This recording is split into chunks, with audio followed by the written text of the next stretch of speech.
Vamos ver uma coisa leve, vamos ver um papo interessante aqui no Quadrinhos na Sertaneja. A crise da masculinidade e a impotência em John Wick. Um papo honesto. Vamos ver o que ele tem pra falar. Eu acho que provavelmente eu vou concordar com o que esse rapaz fala, porque ele é muito bom, né? Vamos lá então. Hoje o papo vai ser reto, direto, papo de homem pra homem. E que mulher também pode participar. Tô falando sério, não tô sendo irônico, não vou ficar dando indireta. Papo reto mesmo. Quero comentar com você sobre o que é ser homem. Ou, mais especificamente, falar sobre a crise da masculinidade. O construto social que a gente conhece por ser homem, né?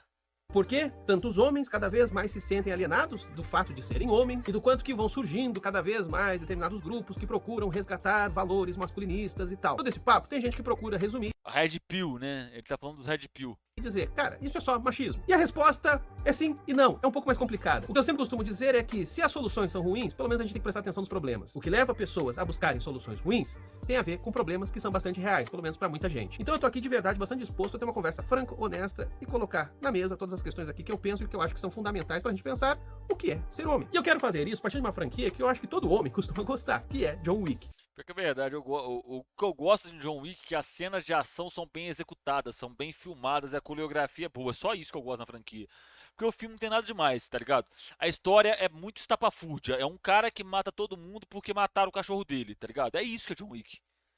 Ok, tô generalizando. Quase todo homem. Mas caramba, né? Quem é que não gosta do cara ali, super habilidoso, de terno, gravata, bem vestido, cara bem apessoado, dando tiro, mirando super bem, o cara se protege com paletó, o paletó. Além disso, o cara nem fala muito, é só o Keanu Reeves grunhindo. Yeah, Winston. Falando sério, John Wick é uma franquia muito boa. E veja, eu não tô aqui entrando só numa questão de, coisa de macho. Não, cinematograficamente, é muito bom. Em questão de cinematografia, John Wick é muito bom, é muito bem filmado, a cena é bem construída, tá ligado? Como o filme é bem feito. Mesmo, há ali um reconhecimento do que faz o cinema ser cinema. Que não é tão somente contar histórias envolventes, mas produzir imagens que têm força. É algo que eu sempre já falei aqui, comentei mais recentemente na análise que eu fiz do filme do Shin Kamen Rider. Existe toda uma tradição na história do cinema em que a ênfase não está na narrativa, e sim na coreografia.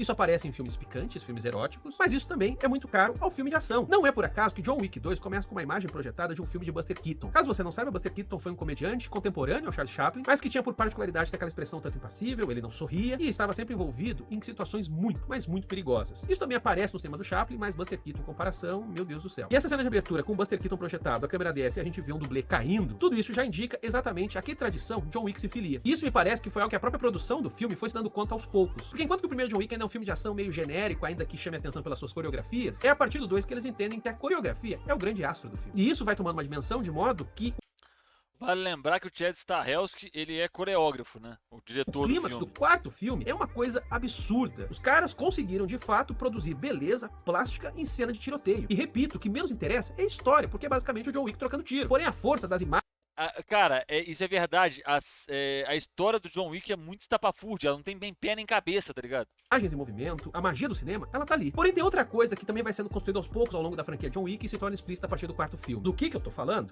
Ora, a reflexão. O que é ser homem? Você não sacou? Você não pescou? Então, de verdade, sem enrolação, eu vou mostrar pra vocês o que tá em jogo em John Wick. E já fica aqui a provocação bastante franca. Se você achou Barbie um filme que ataca as bases da Calma, camarada, daqui a pouco a gente vê. masculinidade, bicho, você não se tocou que John Wick faz isso 20 vezes mais. Aliás, vou reconsiderar o comentário. Não é que John Wick abale as bases da masculinidade, mas ele coloca o problema em outro lugar. Algo que também o filme Barbie faz, mas não vem aqui, fica aqui a sugestão do vídeo que eu já falei de Barbie. Tô fazendo muito suspense, né? Mas é que eu preciso aqui organizar o raciocínio. Então eu vou comentar aqui nesse vídeo com você sobre a crise do masculino, sobre muitos dos problemas sentidos por homens e as soluções que eles buscam, algumas muito equivocadas, e vou mostrar pra vocês como é que John Wick procura de alguma maneira reorientar o debate. Mas antes eu vou pedir que você curta o vídeo se estiver curtindo, se inscreva caso seja novo por aqui e compartilhe. Esse canal só consegue tocar em temas problemáticos graças aos seus apoiadores. E tem recompensas bem legais, como lives aqui comigo, grupo de estudo, grupo no Telegram, sorteio de gibi e conteúdo exclusivo. Eu vou deixar o link do nosso apoio na descrição do vídeo no primeiro comentário fixado. E cogite ser membro também por R$ 6,90 ao mês e ter acesso a vídeos exclusivos. Vambora, vamos lá. Primeiro tópico aqui que eu queria comentar: crise do masculino. Eu, particularmente, me considero um cara mais identificado com o campo da esquerda. Contudo, quem acompanha aqui o meu trabalho sabe que há muito tempo eu critico a esquerda por negligenciar certos tópicos. E que isso se reflete, inclusive, até mesmo do ponto de vista eleitoral. É o caso das mulheres evangélicas, na sua maioria negras, algo que a esquerda presta pouca atenção. É o caso também dos trabalhadores autônomos, trabalhadores de aplicativo, que muitas vezes a esquerda sai apontando o dedo dizendo que eles são alienados, que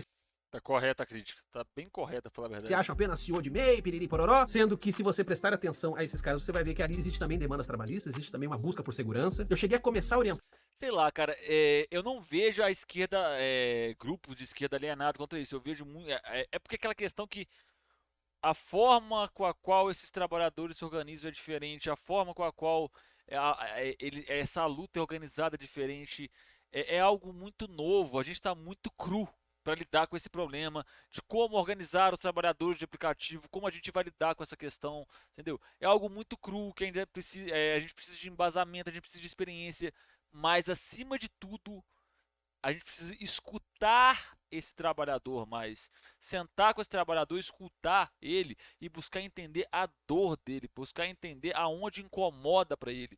Nesse ponto eu acho que a esquerda peca sim, sim, sim.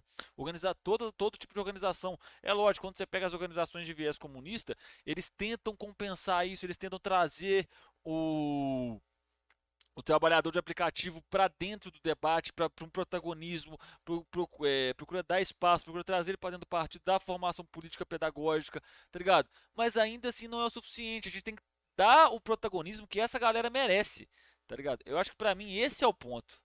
Tá uma pesquisa que era com motoristas de Uber, só que ela acabou não sendo concluída porque começou a pandemia e morreu na praia. Mas uma coisa que se observou ali é que muitos se diziam, por exemplo, bolsonaristas, mas quando você conversava com eles, você percebia que eles queriam segurança do trabalho, algo que Bolsonaro nunca defendeu. Então, enfim, existem grupos que a coisa sempre é mais complexa do que... Tá, mas aí entra aquela questão também de toda a exposição ideológica que essa galera é colocada, porque, tipo assim, que nem ele mesmo colocou ali atrás, ah, não, que eles são CEO de MEI e tal. Mas aí entra a questão que é o seguinte, tem muito dessa galera de aplicativo, que trabalha em aplicativo, que se vê assim realmente, ah, eu sou meu próprio patrão, eu faço meu horário. E aí? Mas por que que essa galera pensa assim? O quanto que foi incutido ideologicamente dentro na cabeça dessa galera. Então, tipo assim, quando você vai puxar essa galera para perto, né? Você tem que pegar e desmontar toda essa questão ideológica. E, gente, não é só chegar em uma conversa, o cara vai, porra, sou comunista, quero pegar. Não, não é isso. É um processo muito longo. E, tipo assim, o processo de quebra do véu ideológico, ele costuma ser muito dolorido. E por que que eu falo que ele costuma ser dolorido? Porque é, quando você pensa para esse trabalhador que o cara realmente acredita que se ele trabalhar e se esforçar, ele vai ficar rico, né? Que se ele trabalhar e se esforçar, ele vai ser o próximo Bill Gates. Agora chega para esse cara e mostra para ele que tudo que ele acredita é uma mentira. Como é que você acha que ele vai se sentir? Salve, camarada, como é que você tá? Como é que você acha que ele vai se sentir? Bem? Então, todo esse processo de desmonte do véu ideológico, gente, isso não é fácil de se fazer, não. É dolorido, é um processo gradual, é com o tempo, realmente dói. Mano, pensa, tudo aquilo que você planejou, que você projetou na sua vida, os planos, não, que eu vou fazer isso, vou comprar isso, vou fazer tal investimento. Você descobrir que tudo isso é uma mentira, é uma sofisma que um cara de internet te contou. Gente, olha quanta gente que faz propaganda ideológica de que o capitalismo é próspero, que qualquer um pode enriquecer. Olha quanta gente. De cabeça, garanto que você consegue pensar nos 10. que simplesmente essa lógica preto e branco de internet. E um desses grupos é Concordo, não é só a lógica preto e branco de internet. Tem coisa mais delicada, mas é cinza, tá ligado? macho sofredor, que já é visto com ironia por esse termo, eu mesmo tiro sarro, mas a grande verdade é que não é de hoje que homens se sentem deslocados. Eu quero aqui que vocês entendam bem claramente, todo mundo que estiver me assistindo, que existe uma diferença muito grande em você constatar o problema e você criticar a solução. Para fazer uma analogia com o que eu quero dizer, é o caso, por exemplo, da segurança pública. Eu não acho, e não há evidências que sustentem, que a solução para a violência é todo mundo andar aí com uma bazuca. É importante criticar essas pautas armamentistas que quer colocar um fuzil na mão de uma criança, e isso faz todo sentido. Porém, ao mesmo tempo, é importante prestar atenção que essas pessoas que buscam essas soluções estão muito amedrontadas. E o medo delas é um medo que a gente tem que respeitar. Tem que Tá, mas aí a questão é o seguinte, essas pessoas buscam essa solução porque ela parece fácil. Ela parece muito, gente, é muito fácil, entendeu? Ah, não, você vai poder se defender com a arma. Ninguém, policial que tem treinamento não consegue se defender com a arma. A questão é que você tem um problema que é extremamente complexo, tá ligado? Problema de segurança pública, o que que causa a violência, qual que é o gatilho para a criminalidade, o que que causa isso? É evidente para muita gente que é o capitalismo, mas tudo bem. Mas o que que causa isso? E aí, você tem um negócio extremamente complexo, porque tem um que fala que é investir na educação, outro que fala que é investir na segurança. O cara chega, ó, se você comprar uma arma, você vai estar seguro, porque o cara não vai entrar na sua casa, porque ele sabe que você tem uma arma e ele vai ter medo de morrer. É muito mais prático, é muito mais simples. Gente, querendo ou não admitir, esse discurso simples, prático, fácil, seduz. Quem que não quer uma solução fácil para um problema difícil? Para um problema elaborado? Quem que não quer? Todo mundo quer. Inclusive, entender. Você tá com medo do quê? E no caso de uma pessoa que vive numa cidade violenta, você não precisa nem perguntar. Você entende de onde é que vem esse medo todo. E do porquê que certas soluções, por mais equivocadas que sejam, elas estão sendo buscadas. Então, repito, é preciso separar a consideração do problema com a crítica à solução. E no caso da crise do masculino, gente, o problema é bastante concreto. E veja, eu não tô falando isso simplesmente porque eu tenho um pau no meio das pernas. Eu tô falando isso porque tem evidências, até mesmo literárias, caso você não saiba, eu sou um doutor em literatura. Então, até mesmo na literatura, isso já aparece faz tempo. Vamos dar um passo lá para trás. Vamos ler A República de Platão. Escrito provavelmente no século IV a.C., Platão já trazia lá toda uma discussão sobre qual era o papel do guerreiro. Como é que um homem valente poderia se portar na sociedade? E ele já criticava na Ilíada de Homero que existissem personagens que tinham medo de lutar. Porque ele entendia que ver uma história onde um soldado tem medo contaminaria outros homens que passariam a ter medo da luta. Então notem como desde cedo, naquilo que vai se E medo de qualquer coisa é super normal, tá ligado? chamar como berço da civilização ocidental, há uma disputa sobre a valentia do homem. E do quanto que esta mesma valentia fraqueja. Só que a questão é, ela pode fraquejar? Há espaço para isso? É aquele slogan, né? Menino, não chora! Algo que vão combinar, vindo do próprio Platão, é bastante hipócrita, porque ele ficou muito destruído quando condenaram Sócrates à morte. Mas o ponto aqui não é criticar a pessoa do Platão, e sim mostrar pra vocês que desde muito cedo, a ideia de homem, pelo menos aqui no Ocidente, passa por aquele que emprega a sua força pra fazer algo, pra fazer mudança. Alguém que domina. Inclusive, penetrar, e sim, aqui tem o duplo sentido, penetrar o mundo, transformar a natureza. Inclusive, não é por acaso que no imaginário de muitas culturas, o masculino vai estar lançado à cultura e o feminino à natureza. Daí que essa imagem do homem que usa seus braços para modificar o mundo, pois bem, isso também tem um emprego sexual de masculino penetrando o feminino. Cabe ressaltar, cabe dizer, isso são convenções culturais, ok? Mas que tem as suas explicações em tempos bastante arcaicos, porque afinal de contas a mulher menstrua, o tempo da mulher é um tempo lunar, e não por acaso, quando começam a surgir deuses solares, quase todos eles são masculinos. Com exceção do Japão, cujo deus solar na verdade é uma deusa, é uma mulher. Mas isso não impede que o Japão também seja uma sociedade muitas vezes machista, e isso se deu muito com a seção dos samurais, mas enfim, outro papo, Machista para um caralho, por sinal. já tem vídeo aqui sobre isso. O ponto que eu quero mostrar, galera, é que por séculos aqui no Ocidente, nós, homens, fomos educados a sermos seres valentes, corajosos, que empregam a sua força, e que mesmo quando choram, mesmo quando fraquejam, como o soldado lá que aparece na Ilíada, ainda assim, eles fazem o serviço. Um homem se considera homem quando ele pode fazer a diferença a partir da sua própria ação no mundo. E essa ação, quando considerada em textos antigos, ela tem muito a ver com a defesa da comunidade. A própria ideia do soldado, não esqueçamos aqui, tem a ver com aquele que protege o seu povo. Então notem que o que sustenta muito a ideia de masculino é a noção de força, de conquista, mas também de utilidade, de serventia. Aí também essa construção bastante antiga do homem como provedor, do homem daquele que é capaz de trazer o sustento para casa, como se fosse um caçador paleolítico indo atrás de mamute e tal. Algo que tem um fundo mítico, porque sabe hoje que muitas comunidades antigas as mulheres também caçavam, mas enfim, com o tempo se construiu uma certa imagem, foi essa que se cristalizou. O ponto, meu povo e minha pova, é que a modernidade colocou o masculino em crise. E fez isso atacando justamente esses pilares, da força, da conquista, da serventia. Há vários momentos chaves onde pouco a pouco isso foi sendo enfraquecido. Um deles pode ser identificado durante a Revolução Francesa, porque afinal de contas, os princípios iluministas que buscam derrubar a monarquia e estabelecer um Estado de Direito, pois bem, isso em muito abala os princípios mais roots da conquista. Ou seja, aquela ideia de que você pode fazer as coisas com seus próprios braços e fazer valer a sua vontade. Mas vale lembrar que nessa época aí da Revolução Francesa, a mulher ainda não podia votar, não. Força. Tudo isso agora fica condicionado. Inclusive o Marx critica isso no Guerra Civil na França. Não mais a simplesmente uma disputa de força, mas há uma burocracia que muitas vezes não é algo que o homem pode dar um soco contra. Se vocês não estão convencidos do que eu tô falando, vocês podem observar em movimentos de extrema direita. O fascismo italiano, por exemplo, tem como uma das principais metas o resgate dessa masculinidade pré-revolução. E claro, né, é mega romântico. Nazismo, o bolsonarismo, qual que é o grito que todo bolsonarista adorava gritar pro Bolsonaro mesmo? Imbrochável, imbrochável, então, né?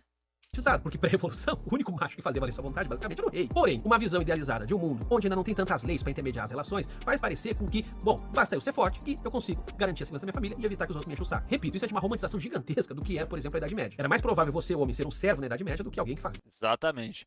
É aquela questão, tipo assim, eles criam um ideal, tal época que era assim, aí você pega e vai ver como é que era em tal época, não era.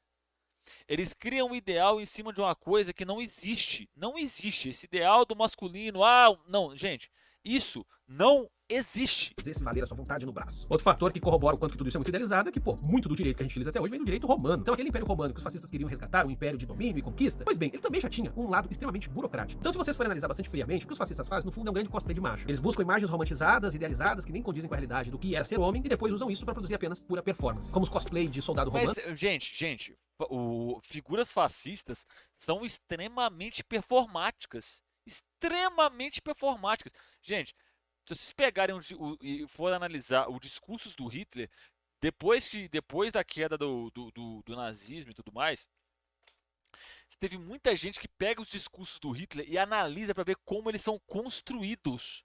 Porque, gente, o Hitler não chegava e só falava, ele lia um papel. Gente, o discurso dele era construído. A hora de aumentar o tom de voz, a hora de abaixar o tom de voz, a hora que ele aproximava do microfone, a hora que ele afastava do microfone. Tudo isso é medido. Não é algo gente, o discurso fascista é construído. Tem muito. Dentro das figuras fascistas, vê muita questão da performance, daquela masculinidade. No caso, no líder, aquele líder capaz de lutar contra tudo aquilo que enfraquece a nossa sociedade, contra o inimigo. Você entendeu? Tem muito de performance nesses grupos. Que os fascistas faziam, ou as motocicletas de Mussolini, que era um grande gesto para mostrar a força do homem montado na máquina e tal, uma versão moderna do guerreiro a cavalo. Só que eu repito, tudo isso é pura performance e resultado de um grande mal-estar que esses homens sentem. E é o fato de Exatamente, é o mal-estar gigante que esses caras sentem, velho. Que força, conquista e serventia cada vez mais estão em baixa. E isso eu quero deixar bem claro, até os fascistas se deram conta. Porque afinal de contas, talvez o principal evento para trazer essa grande crise ao masculino foi, na verdade, a Revolução Industrial. Com a chegada das máquinas, os homens se sentiram cada vez menores perante um poder que tinha muito mais força de transformação do que eles. E isso é algo que eu digo que até os próprios fascistas se deram conta. E, por exemplo, os fascistas italianos tinham um gigantesco culto à máquina. Não é à toa que eles elegeram o futurismo como a sua vanguarda principal. E o que o futurismo louva? Uma busca pela masculinidade, só que pela máquina. Ou seja, os caras estão dando muita bandeira do tipo, não, a gente defende o homem, porque o homem é forte, mas forte mesmo é a máquina, a gente gosta de máquina. A máquina mesmo, isso realmente é forte. Esse avanço das máquinas, das tecnologias poderosas que fazem o homem ser cada vez mais inútil, isso também se agravou quando as mulheres passaram a trabalhar nas fábricas. Afinal de contas, muito dos processos não existe necessariamente uma força bruta, e sim alguém que seja rápido ou esperto o suficiente para manusear determinado equipamento. No início, exatamente. Uma das principais funções da máquina era justamente evitar acelerar, não só acelerar o processo de produção, mas, por exemplo, determinadas funções que você tinha muita perda de funcionário, muita substituição de funcionário, você põe uma máquina para fazer, ela tem uma precisão muito maior, tem outras questões, e por aí vai, né? São várias questões que envolvem a substituição do homem por máquina, não é só a força, não, é uma questão muito grande, tem toda a questão de aumentar a escala produtiva, tem muita coisa. No século XX, com as primeiras guerras mundiais, isso ficou cada vez mais evidente. E a literatura, os cinemas, os quadrinhos criaram também respostas a esse sentimento. É o caso da literatura policial do cinema noir. Reparem só essas histórias. Muitas vezes a gente vê aqui homens que são detetives, eles até são tanto inteligentes, apesar de serem moralmente um tanto incorretos, mas notem que ainda é a figura do canalha, do homem galanteador, do homem que quer conquistar o mundo. Só que o que a literatura policial, o que o cinema noir nos mostra? Que esse homem perdeu o poder. Que ele hoje vive uma sociedade que é muito mais complexa, que traz muita perplexidade a ele, e ele no final das contas não consegue mudar nada. É muito forte nesse cinema noir um senso de fatalismo, que pra mim é perfeitamente sintetizado no final do filme Chinatown, onde diante da certeza de um crime que vai acontecer mais uma vez, o que é dito ao protagonista é, deixa pra lá.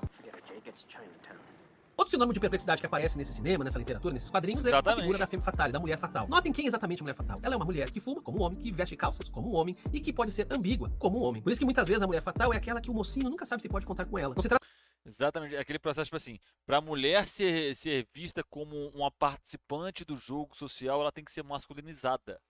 Entendeu? Ela tem que ter traços masculinos para ter um protagonismo numa determinada sociedade, para ter um protagonismo numa determinada obra. Ela tem que ser masculinizada para ter uma relevância, né? trata mais daquelas mocinhas casamenteiras das ficções do século XIX. Não, agora você tem são mulheres que conseguem circular dentro de um mundo que até pouco tempo atrás era considerado exclusivo ao masculino. Isso tem uma razão histórica, porque quando os homens foram pra guerra, as mulheres foram pro mercado de trabalho, elas foram para as fábricas. De modo que quando esses homens Nem todo país, né? Na União Soviética teve mulher que foi pra guerra aí. Batalha de Sevastopol, é a história da Lyuda Plavchenko, a maior sniper da Segunda Guerra. voltaram, eles viram que muito daquilo que eles achavam que só eles podiam fazer, mulheres estavam fazendo. Inclusive, aqui para continuar o contexto histórico, muito da segunda onda do feminismo, que vai acontecer nos anos 60, anos 70, no século XX, muito da segunda onda é resultado das filhas, das mães que, durante a Segunda Guerra, trabalharam, depois tiveram que voltar para dentro de casa, para ser dona de casa, e sofriam de depressão. Meninas, então, cresceram vendo as suas mães deprimidas e disseram, não, eu não quero isso para mim. Mas voltando aqui pro papo, o ponto, galera, é que esse processo, que vai cada vez tornando os homens mais alienados daquilo que supostamente é coisa de homem, isso só se radicalizou. Se a femme fatale era uma imagem de castração, mas que também era um sintoma de um processo histórico muito mais complexo, agora, essa sensação de castração, ela é muito mais forte. Pegamos algumas coisas que são muito associadas ao que é ser homem, e note como isso também está desaparecendo. Por exemplo, homem e carros, homem e máquinas. Já disse pra vocês, essa aproximação entre homem e máquina já foi uma compensação lá atrás, porque a industrialização estava avançando sobre o domínio do masculino. Porém, até mesmo essa compensação, que acabou associando que homem tem de carro, homem gosta de carro, e pá, até isso agora está em crise, porque a gente tá cada vez tendo carros mais complexos, e aquele cara que gostava de brincar de mecânico porque coisa de homem se sujar de graxa, pois bem, esse cara não consegue mais lidar com problemas de um carro elétrico, por exemplo. Se antes você podia mesmo, tá? Eu cheguei a fazer isso, desmontar e montar um Fusca. Agora, bicho, diante de um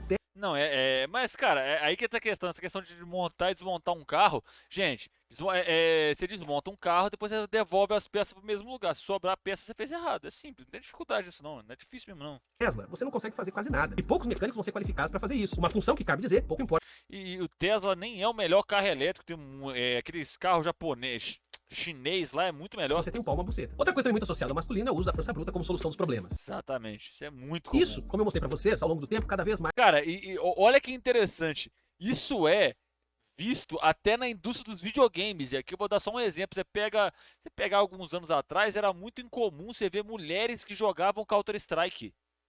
Era mais comum, você entra em Counter-Strike só vê homem, porque é jogo de homem, porque é jogo de dar tiro, matar boneco, tá ligado?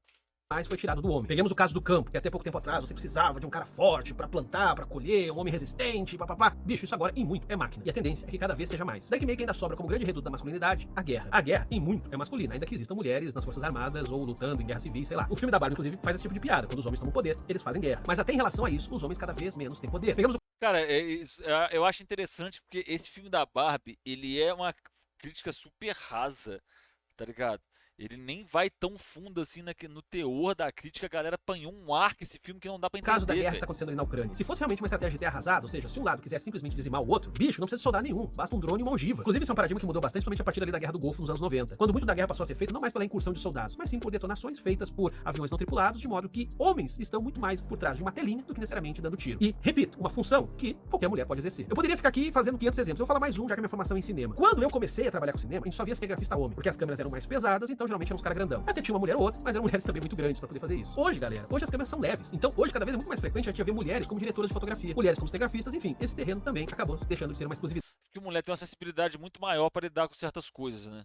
masculina. Notem, portanto, como muitos homens hoje sentem um profundo mal-estar por terem sido alienados de uma ideia de masculinidade com a qual eles cresceram. Que força, que poder de conquista eu tenho diante de uma pandemia, diante de uma crise econômica, diante da violência política. Bicho, essas coisas são grandes demais. Daí que não é por acaso que muitos dos movimentos masculinistas recentes, eles foram pra coisas bastante triviais, como, por exemplo, dica de pegação. Assim como lá atrás esse vínculo entre homem e máquina foi uma compensação, porque já viam que o poder não estava mais no homem, sim na máquina, essa ideia de resgatar a defesa do masculino por dicas de paquera pra não cair na lábia da mina lixo, pois bem, isso também, no final das contas, é uma compensação. Nossa, isso é muito real, isso é muito papo dos Red Pill mesmo, né, velho? É quase que um reconhecimento do tipo, olha, a gente não tem força pra mais nada, então pelo menos vamos garantir que a gente consiga dar uma trepadinha. Ou pior, vamos buscar fugir de todas as mulheres, edificar dentro de nós um lobo solitário que não serve pra nada, porque você não tem mais poder de transformação no mundo. Isso é difícil, isso é doído de reconhecer, mas isso é um fato. Não adianta você querer dizer, não, mas eu individualmente eu faço e aconteço. Cara, individualmente você não faz nada. E mesmo que você se torne um grande líder, como muita gente gosta de criar e curso pra vender esses negócios, ainda assim, a sua capacidade de mudança é muito pequena. As relações são complexas, o mundo é complexo, então você consegue intervir em uma coisinha aqui, ali ou acolá. Mas essa ideia de um homem que faz e acontece, que transforma, isso é apenas um Isso não existe em lugar nenhum mais, tá ligado?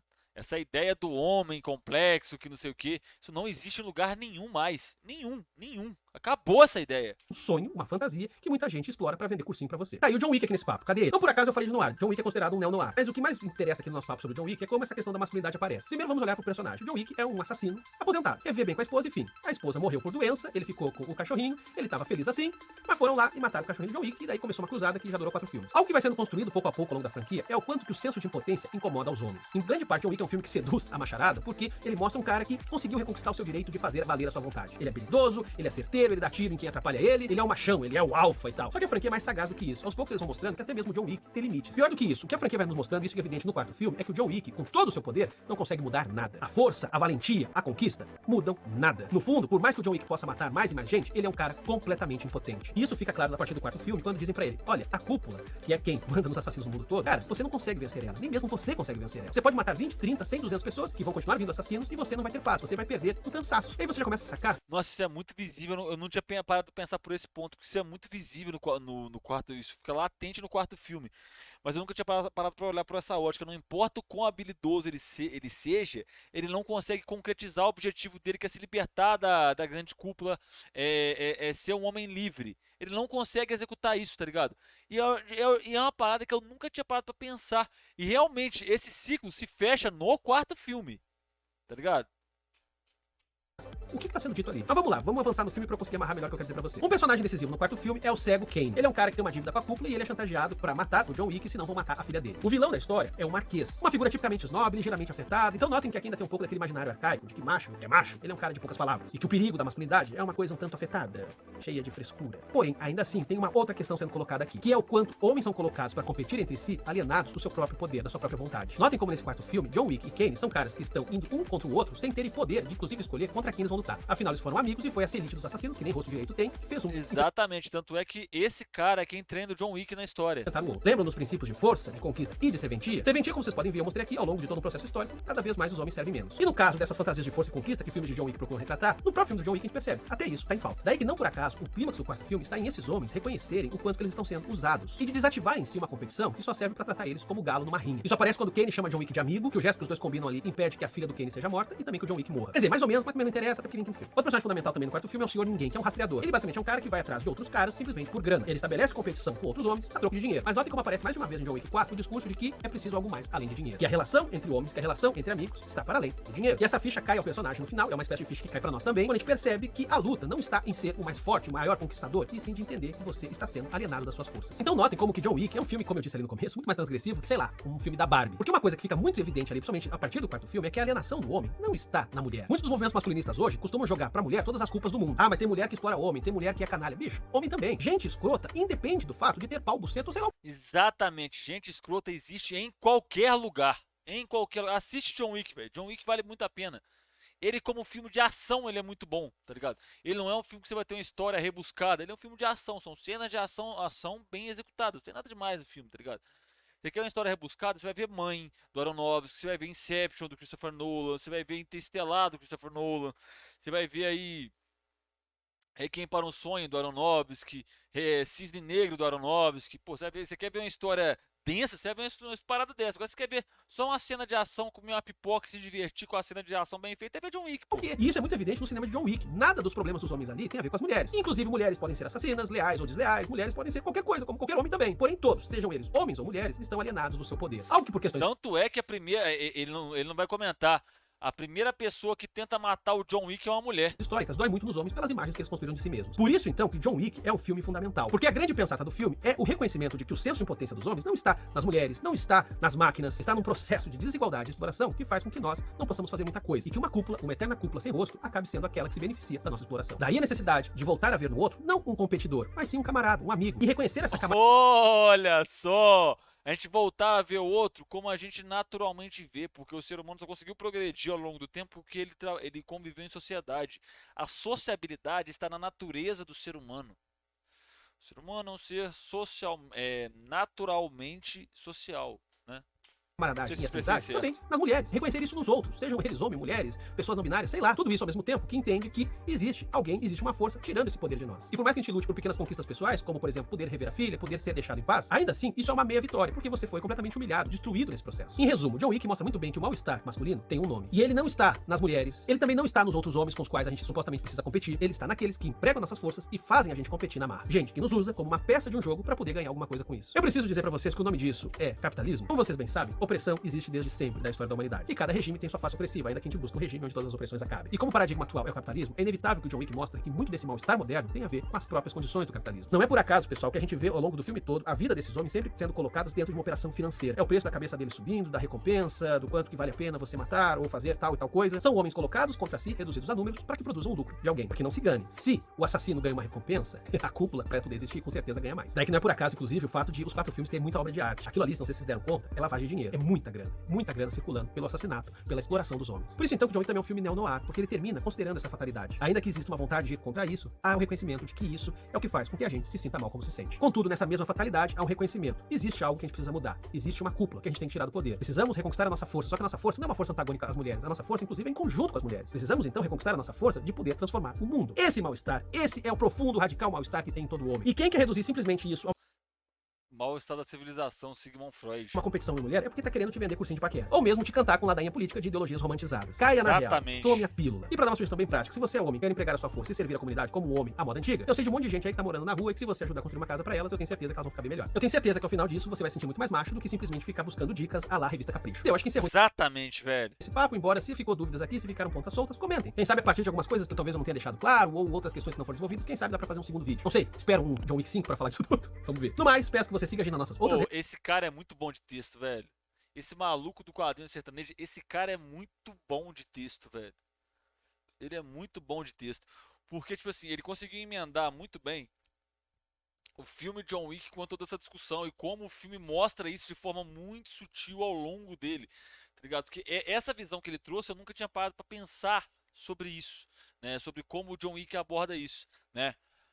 Mas é isso aí, eu acho que não tem muita coisa a acrescentar, não. Pra você que tá vendo esse vídeo pelo YouTube, aqui na tela tem uma sugestão de vídeo pra você, tem um símbolozinho do canal, se inscreve aí, deixa o like, ajuda a gente a chegar a 2.300 inscritos, tá bom? Um beijo enorme no seu coração, eu vou ficando por aqui, até a próxima, falou!